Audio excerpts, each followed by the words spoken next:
Last year, I treated a man who overdosed on water. He was brought into resus by ambulance with continual seizures. He was convulsing and he wasn't waking up between them. He had something called status epilepticus, which is a medical emergency. And the longer you're in it, the more dangerous it becomes.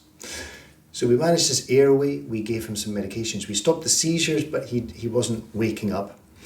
His blood test came back and showed he had a sodium of 110, which is very low. The normal level should be like 135, 140, something like that. And there was no reason we could think of why his sodium should be so low. He didn't have any medical conditions that would cause that. He wasn't on any medication that would cause that. I had a chat with his wife, and the first thing she said to me was, "Is he going to be okay to have his CT scan?"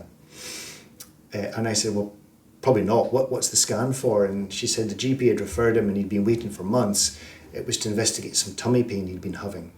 And she said, "It's such a shame he can't have it because he's done all the preparation."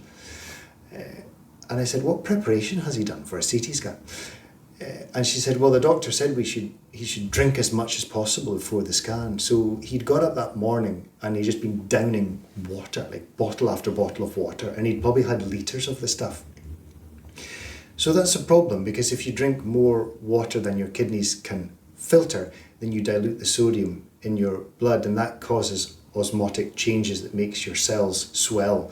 And most problematic of that is in the brain, because the brain's bound by your skull, it can't swell that much. So you start to damage the neurons, and that can cause seizures, and it can cause coma, and it can even cause death. This man didn't die, thankfully. In fact, he made a full recovery, but he came dangerously close to dying, and it was all because he'd followed the medical advice that he thought he was given. Sometimes people take our words literally, and it really made me reflect on what we say to patients and how that information is interpreted.